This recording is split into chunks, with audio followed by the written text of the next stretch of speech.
Christopher, would you start off? The Lord is my light and my salvation. Whom shall I fear? The Lord is the strength of my life. Of my womb shall I be afraid. Whom shall I be afraid? Okay, David. For God has not given us a spirit of fear, but of power and of love and of a sound mind. Alright, and AJ, I'll have you read your line a little later.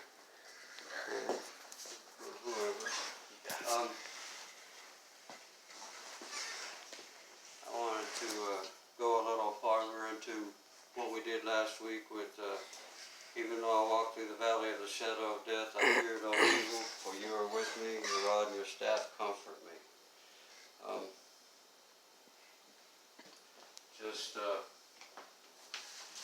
Remember I kind of got into it, but I just fluttered around a bit because, shadows caused by something being between the sun and you, or wherever the shadow falls, right?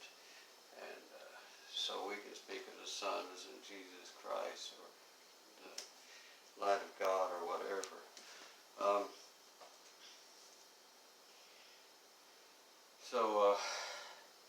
And fear, man, everybody's afraid right now of something,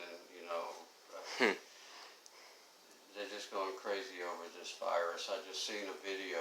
I don't know if y'all are real familiar with Sturgis, but that's the granddaddy of motorcycle rallies, and it has hundreds of thousands of bikers, and they're up in South Dakota right now at a rally. And I just seen a film just a few minutes ago where a couple of those stupid protesters thought they'd provoke them a little bit, and I don't know about you, but if I got 3 or 4 people, God better be on my side if I'm going to provoke 100,000 1%ers, people might not hesitate to, at the very least, give you a bare knuckle beat down, Oh, yeah. Police there or not.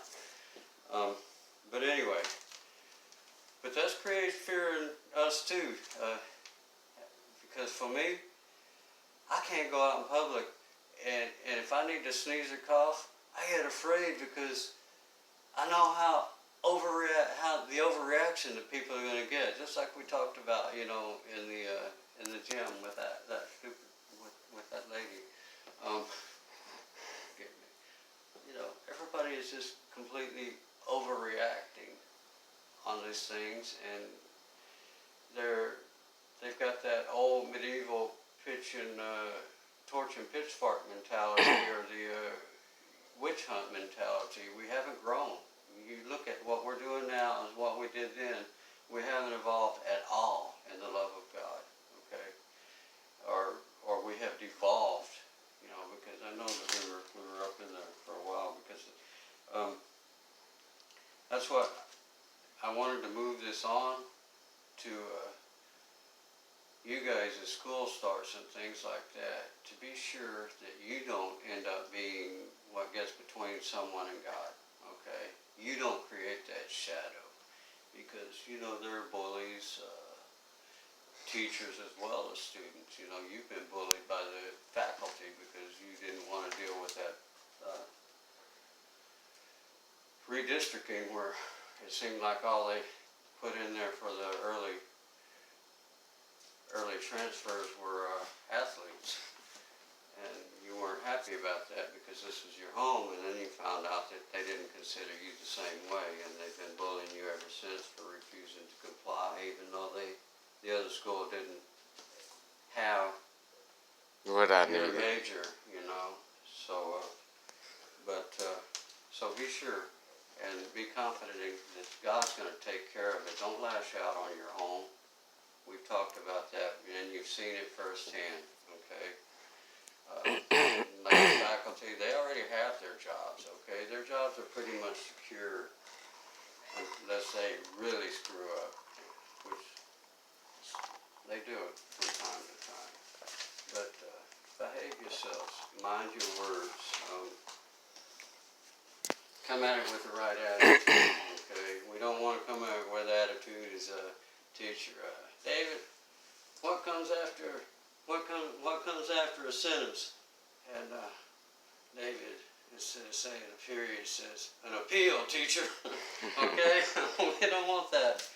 We want to be the best, even if we're not facing the best. We want to be that light shining, giving hope for those others that may be behind you with their own silent battles, all right? I got a, let's see if I can follow it or not. Yeah, I pulled this up because I had this 6 years ago, actually. It says,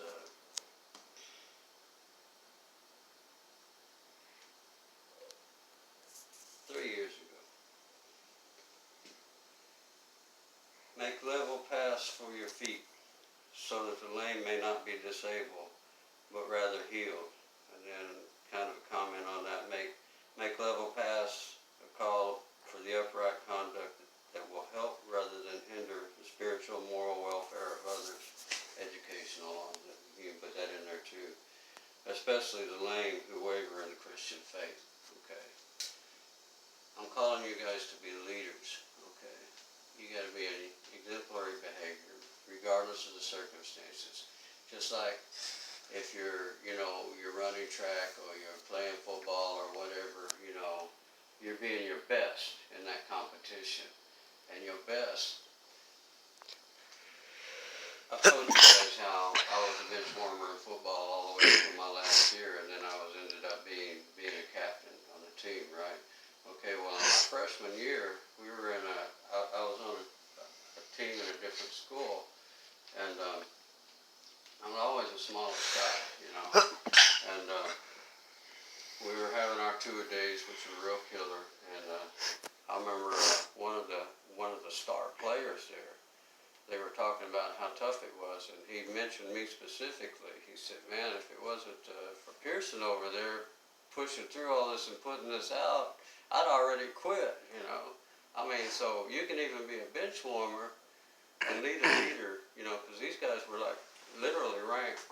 They didn't end up state champions, but they started out ranked as #1 in the state. I think they ended up 5th.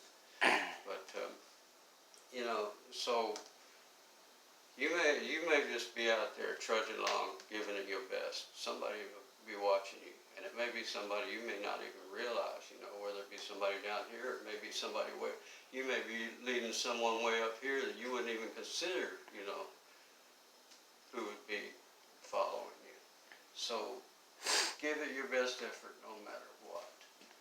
And one thing I always loved about you guys, y'all were there to protect the special ed kids, or the kids with Down syndromes and things. You would sit there during practice, breaks in practice, that one kid with Down syndrome, you go over there and toss the football with him all the time. Christopher, I remember that. You always treated these guys with extra respect, and because that's basically how it was, and that's what I just gotta be careful I don't get too far off track because I put a lot of stuff in this. Would you go ahead and read what I told you, Hebrews 11:1? Now faith is the substance of things hoped for, the evidence of things not seen. Okay, and I lost why I even put that in there. It was just like I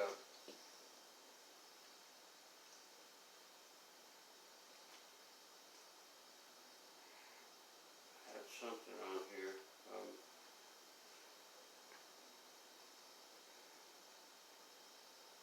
Faith is assurance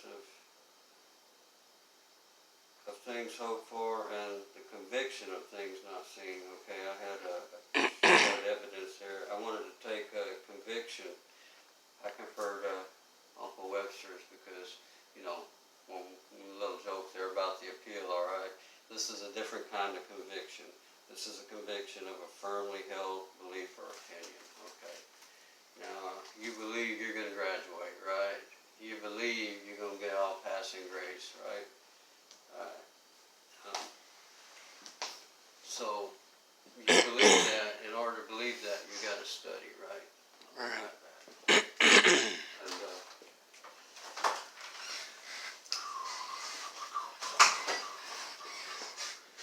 James 2:14, this is probably one of my favorite scriptures. I say this a lot, okay. What good is it, brothers and sisters, if someone claims to have faith but has no deeds? Can such faith save them? And it goes on, suppose brother or sister has no clothes and daily food. If one of you says to them, go in peace, keep warm, and be well fed, but does nothing about physical deeds, what good is it? In the same way, faith itself, not accompanied by action, is dead. Okay? You want those good grades? You study, right? You take action.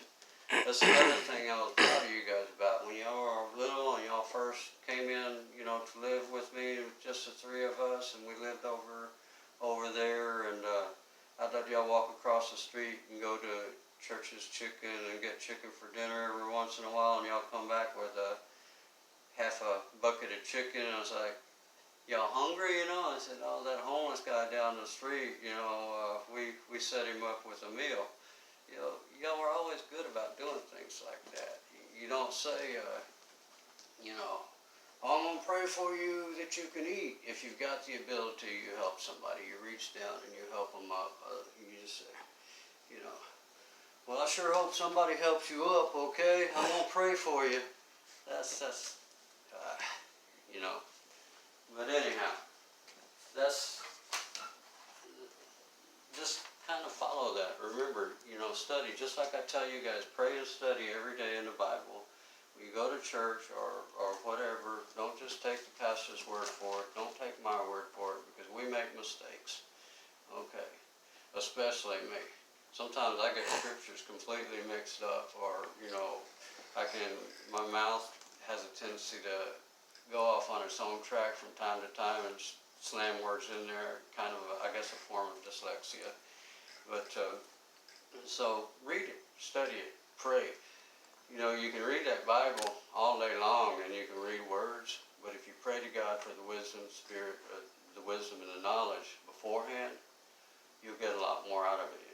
Trust me, you will. You may not day one, but you will. You'll definitely see, because the Holy Spirit is a teacher, just like, but a good teacher, not necessarily one with their own language, just out there for a paycheck. And I want to finish this off. I'm going to, give me just a minute. I want to pull up, for the closing prayer, I'm actually going to read out of a section of Proverbs, okay? So, you guys just give me just a second to pull that up and we'll close this out.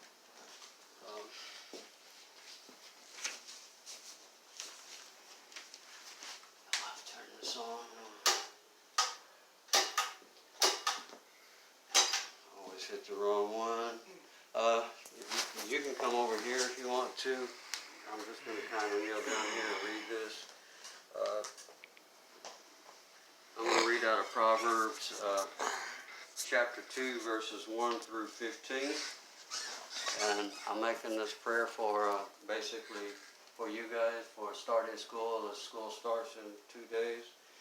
My son, if you accept my words and store up my commands within you, turning your ear to wisdom and applying your heart to understanding. Indeed, if you call out for insight and cry aloud for understanding, if you look for it as silver and search for it as hidden treasure, then you will understand the fear of the Lord and finding the knowledge of God. For the Lord gives wisdom. For his mouth comes knowledge and understanding. He holds success in store for the upright. He is a shield to those whose walk is blameless. For he guards the course of the just and protects the way of the faithful ones. Then you will understand what is right, what is fair, every good path. For wisdom will enter your heart, and knowledge knowledge will be pleasant to your soul. Discretion will protect you, and understanding will guard you. Wisdom will save you from the ways of the wicked man, from men whose words are perverse, who have left the straight paths, who walk the dark ways, who delight in doing wrong, who rejoice in perverseness of evil, whose paths are crooked, and who are devious in their ways. And Father, I want to continue this prayer that you watch and guide these children here. Actually, these young adults, you give them discretion and honor. Have them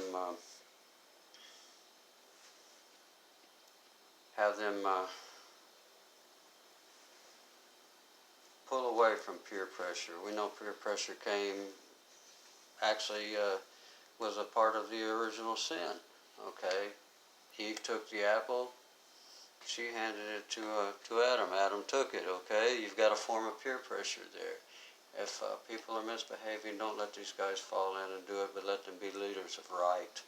Let them study, attack their studies just as well as they attack their practices for their athletics, and achieve top success and be leaders and be a breath of fresh air and friendliness for those who may not have hope otherwise, to help them lead them to you, and to be strong images for your light, be light for you, Father, to draw in love warm, and always be helpful, and always be studious and successful. In Jesus Christ's most holy and precious name, amen.